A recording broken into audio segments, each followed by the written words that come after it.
जय श्री कृष्णा। राधे राधे दोस्तों, स्वागत है आपका अपने चैनल पर। आज हम लेकर आए हैं आपके लिए सावन मास की पुत्रदा एकादशी की व्रत कथा।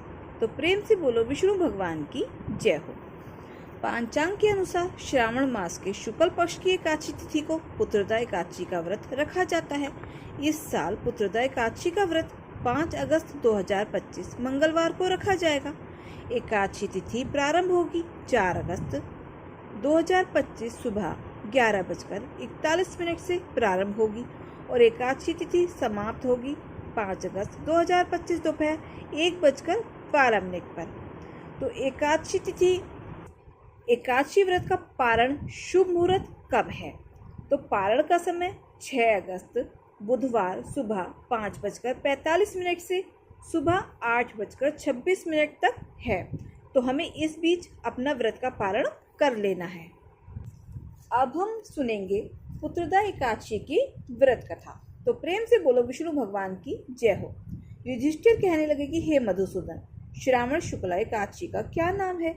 इस व्रत के करने की विधि तथा इसका महात्म्य कृपा करके कहिए। श्री कृष्ण जी बोले, हे राजन, इस एकादशी का नाम पुत्रदा है। अब आप शांति पूर्वक इसकी कथा सुनिए।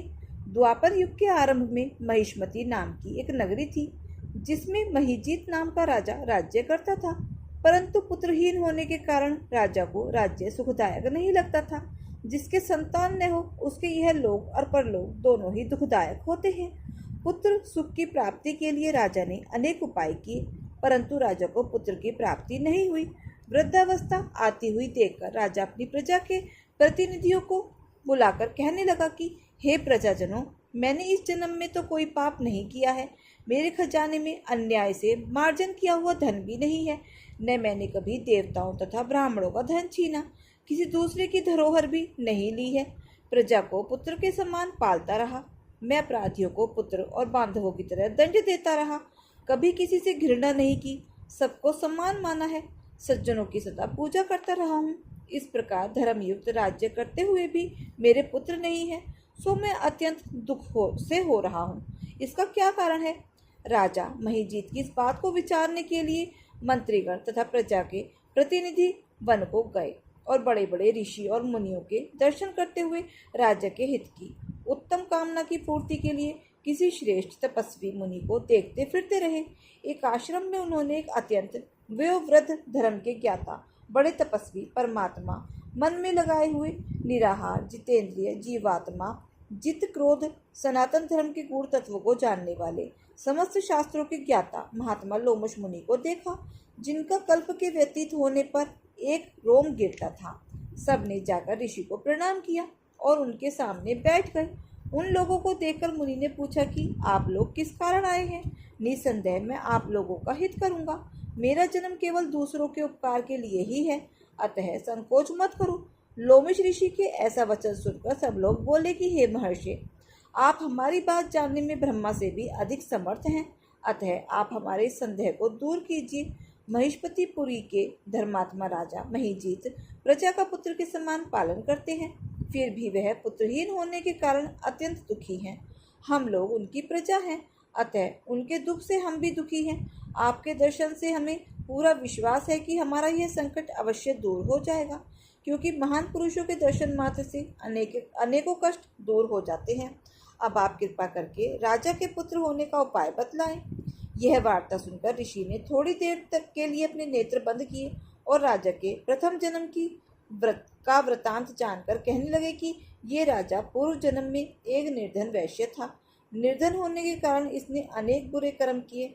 यह एक गांव से दूसरे गांव व्यापार करने के लिए जाया करता था। एक समय ज्येष्ठ मास के शुक्ल पक्ष की द्वादशी के दिन मध्याह्न काल के समय, जबकि वह 2 दिन का भूखा प्यासा था, एक जलाशय पर जल पीने गया। उस स्थान पर एक तत्काल की ब्याई हुई प्यासी गो जल पी रही थी। राजा ने उस प्यासी गो को जल पीते हुए हटा दिया और स्वयं जल पीने लगा। इसीलिए राजा को यह दुख सहना पड़ा है। एकादशी के दिन भूखा रहने से वह राजा हुआ और प्यासी को जल पीते हुए हटाने से पुत्र के वियोग का दुख भोग रहा है। ऐसा सुनकर सब लोग कहने लगे कि हे ऋषि, शास्त्रों में पापों का प्रायश्चित भी लिखा है, अतः राजा का यह पाप नष्ट हो जाए, आप ऐसा उपाय बतलाइए।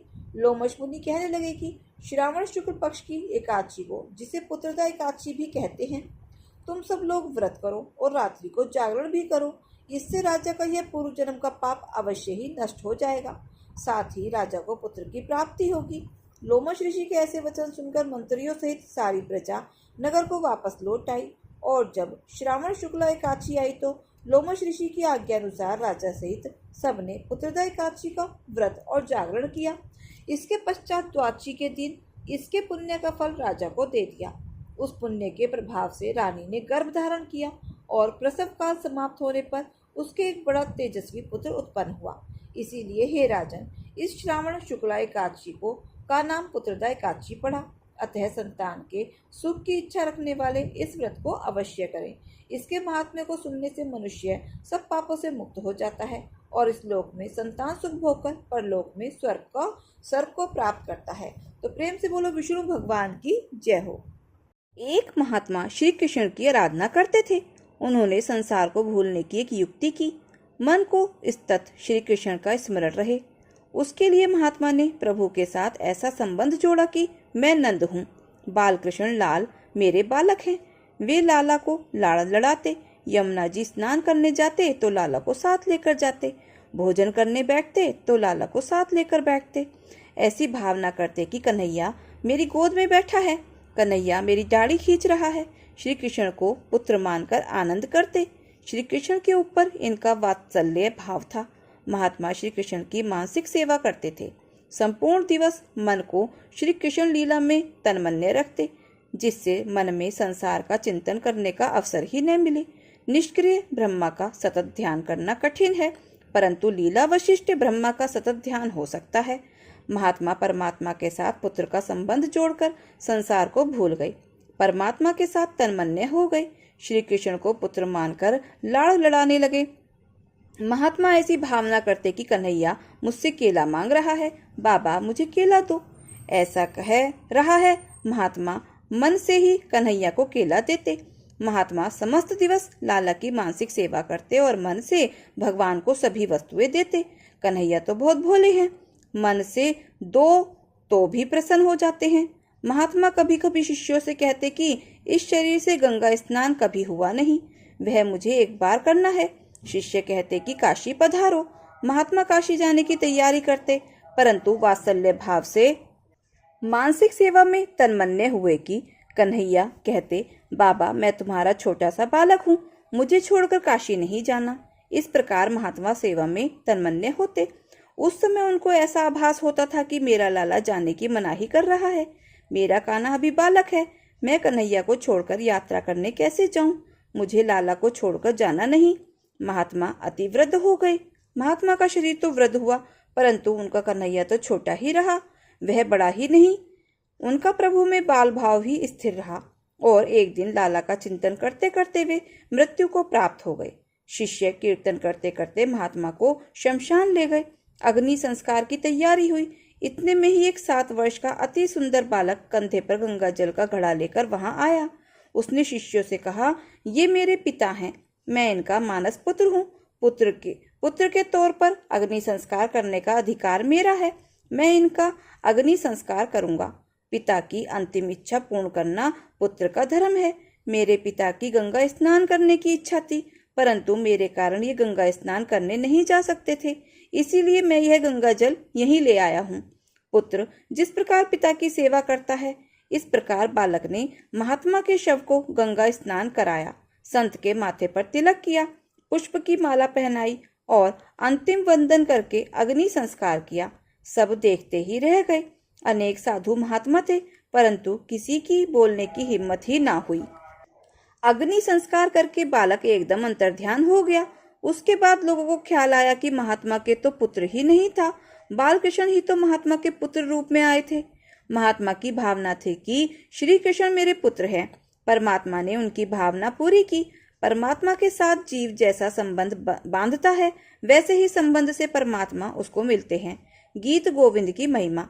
भगवान जगन्नाथ जी का ही स्वरूप माने जाने वाले महाकवि जयदेव द्वारा रचित महाकाव्य गीत गोविंद की महिमा का वर्णन कौन कर सकता है, जिस पर रीझकर स्वयं भगवान श्री कृष्ण ने अपने हाथ से पद लिखकर उसे पूरा किया। जयदेव जी और उनकी पत्नी पद्मावती श्री कृष्ण प्रेम रस में डूबे रहते थे। जयदेव जी को भगवान के दशावतारों के प्रत्यक्ष दर्शन हुए थे, जब भगवान श्री कृष्ण ने लिखा गीत गोविंद का अंतिम चरण। एक दिन भावावेश में जयदेव जी ने देखा कि यमुना तीर पर कदम के नीचे भगवान श्री कृष्ण मुरली हाथ में लिए मुस्कुरा रहे हैं। तभी उनके मुख से यह गीत निकला, मैं धैर्मे दुरम स्वरम वनभुव श्यामा स्तमाल दुर्भिम। बस यहीं से गीत गोविंद काव्य का आरंभ हो गया। इसमें प्रभु की श्रृंगार रस से पूरित ललित लीलाओं का वर्णन है। जयदेव जी ने जब गीत गोविंद लिख रहे थे, तब एक बार उनके मन में श्री राधिका के मान का प्रसंग आया। उसमें भगवान श्री कृष्ण ने अपनी प्रिया के चरण कमलों को अपने मस्तक का भूषण बताकर प्रार्थना की कि इन्हें मेरे मस्तक पर रख दीजिए। इस भाव का पद जयदेव जी के हृदय में आया, पर उसे मुख से कहते हुए तथा अपनी पत्नी पद्मावती द्वारा ग्रंथ में लिखाते हुए वे सोच में पड़ गए कि इस गुप्त रहस्य को कैसे प्रकट किया जाए। इस कारण कविता का अंतिम चरण पंक्ति पूरा नहीं हो पा रहा था। जयदेव जी की पत्नी पद्मावती ने कहा, अब स्नान का समय हो गया है, लिखना बंद करके आप स्नान कर आएं। जयदेव जी ने कहा, पद्मा, मैंने एक गीत लिखा है, पर इसका अंतिम चरण ठीक नहीं बैठता, मैं क्या करूं? पत्नी ने कहा, इसमें घबराने की कौन सी बात है, गंगा स्नान से लौटकर शेष चरण लिख लीजिएगा। पत्नी के स्नान के लिए जाने पर जोर देने पर वे गंगा स्नान को चले गए। कुछ ही मिनटों बाद जयदेव का वेश धारण कर स्वयं भगवान श्री कृष्ण आए और बोले, पद्मा, जरा गीत गोविंद देना। पद्मा ने आश्चर्यचकित होकर कहा, आप स्नान करने गए थे ना, बीच में ही कैसे लौट आए? महामायावी किंतु भक्त वत्सल भगवान श्री कृष्ण ने कहा, रास्ते में ही अंतिम चरण याद आ गया, इसी से लौट आया। पद्मावती ने कलम और दवात ला दी। जयदेव वेशधारी भगवान ने देही में पद पल्लव मुदारम लिखकर कविता पूरी कर दी। फिर पद्मावती से जल मांगकर स्नान किया और पद्मावती के हाथ का भोजन ग्रहण कर पलंग पर विश्राम करने लगे। पद्मावती भगवान की पत्तल में बचा प्रसाद पाने लगी। इतने में ही गंगा स्नान करके जयदेव जी लौट आए। पति को इस प्रकार आते देखकर पद्मावती चौंक गई। जयदेव भी पत्नी को भोजन करते देखकर आश्चर्यचकित हो गए।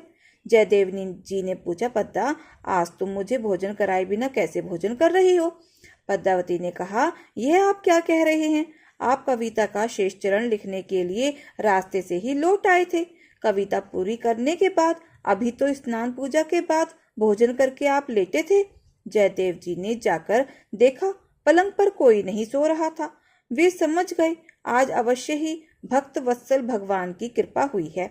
फिर उन्होंने भगवान द्वारा लिखा कविता का शेष चरण देखा तो मन ही मन कहा, यही तो मेरे मन में था, पर मैं संकोचवश लिख नहीं पा रहा था। फिर वे दोनों हाथ उठाकर रोते रोते पुकारने लगे, हे कृष्ण, हे नंदन, हे राधा वल्लभ, हे ब्रजांग माधव, हे गोकुल रत्न, हे करुणा सिंधु, हे गोपाल, हे प्राण प्रिय, आज किस अपराध से इस किंकर को त्याग कर केवल पद्मा का मनोरथ पूर्ण किया है? इतना कहकर जयदेव जी पद्मावती की पत्तल से श्री हरि का प्रसाद उठाकर खाने लगे। पद्मावती ने उन्हें अपनी झूठन खाने से रोका भी, पर प्रभु प्रसाद के लोभी जयदेव जी ने उसकी एक न सुनी। इस घटना के बाद जयदेव जी संकोच छोड़कर उसी गीत को गाते हुए मस्त घूमा करते थे और उस गीत को सुनने के लिए नंद नंदन उनके पीछे पीछे छिपकर चलते रहते थे। भक्त का प्रेम ईश्वर के लिए महापाश है, जिसमें बंधकर भगवान भक्त के पीछे पीछे घूमते हैं। इस भगवत प्रेम में न ऊंच है न नीच है, न छोटा है न बड़ा, न मंदिर है न जंगल, न धूप है न चैन, है तो बस प्रेम की पीड़ा। इसे तो बस भोगने में ही सुख है। यह प्रेम भक्त और भगवान दोनों को समान रूप से तड़पाता है। एक बार एक माली की लड़की खेत में बैगन तोड़ते हुए गीत गोविंद के 5वें सर्ग की इस अष्टपदी को गा रही थी। धीरे समीरे यमुना तीरे, वस्ती बने वनमाली, गोपी पीन पयोधर मर्दन, चंचल कर युगशाली, उसके मधुर गीत को सुनने के लिए भगवान जगन्नाथ उस लड़की के पीछे पीछे घूमने लगे। उस समय भगवान ने अत्यंत महीन ढीली पोशाक धारण की हुई थी, जो कांटों में उलझकर फट गई। लड़की का गाना खत्म होने पर जगन्नाथ जी मंदिर में पधारे तो उनके फटे वस्त्रों को देखकर पुरी का राजा, जो उनके दर्शन के लिए आया था, बड़ा आश्चर्यचकित हुआ। राजा ने पुजारियों से पूछा, ठाकुर जी के वस्त्र कैसे फट गए? पुजारियों ने कहा, हमें तो कुछ मालूम नहीं यह कैसे हुआ। तब भगवान ने स्वयं सब बात पुजारी को स्वप्न में बता दी। राजा ने भगवान को गीत गोविंद के पदों को सुनने की रुचि जानकर उस बालिका को पालकी भेजकर बुलवा भेजा और बालिका ने भगवान के सामने नृत्य करते हुए उसी अष्टपदी को गाकर सुनाया। तब से राजा ने मंदिर में नित्य गीत गोविंद के गायन की व्यवस्था कर दी। साथ ही पुरी में ढिंडोरा पिटवा दिया कि चाहे कोई अमीर हो या गरीब, सभी गीत गोविंद की अष्टपदियों को इस प्रभाव से गायन करें कि स्वयं युगल सरकार श्री राधा कृष्ण इसे सुन रहे हैं। जगन्नाथपुरी के एक अन्य राजा ने श्री कृष्ण लीलाओं की पुस्तक बनवाकर उसका नाम भी गीत गोविंद रख दिया। राजा के चापलूस ब्राह्मण सब जगह यह प्रचार करने लगे कि यही असली गीत गोविंद है। असली पुस्तक का निर्णय करने के लिए दोनों गीत गोविंद की पुस्तकें भगवान जगन्नाथ जी के मंदिर में रख दी गईं। दूसरे दिन जब पट खुले तो भगवान ने राजा की पुस्तक दूर फेंक दी और जयदेव कृत गीत गोविंद की पुस्तक को अपनी छाती से चिपका रखा था। यह देखकर राजा समुद्र में डूबने चले। तब भगवान ने आकाशवाणी की कि तुम समुद्र में मत डूबो। तुम्हारी पुस्तक के 12 श्लोक जयदेव कृत गीत गोविंद के 12 सर्गों में लिखे जाएंगे, जिससे तुम्हारी प्रसिद्धि भी संसार में फैल जाएगी। ऐसा माना जाता है कि गीत गोविंद की अष्टपदियों को जो भी कोई नित्य पठन और गान करता है, उसकी बुद्धि पवित्र और प्रखर होकर दिन प्रतिदिन बढ़ती है। साथ ही इन अष्टपदियों को जहाँ प्रेम से गायन होता है, वहाँ उन्हें सुनने के लिए श्री राधा कृष्ण अवश्य विराजते हैं और प्रसन्न होकर कृपा दृष्टि करते हैं। तो दोस्तों, ये कथा कहानी आपको कैसी लगी कमेंट बॉक्स में जरूर बताएं, और अगर अच्छी लगी हो तो प्लीज वीडियो को लाइक शेयर और सब्सक्राइब अवश्य करें। अपना प्यार और सहयोग दें। मिलते हैं फिर ऐसे ही नई कथा कहानियों के साथ। धन्यवाद। जय श्री कृष्णा। राधे राधे।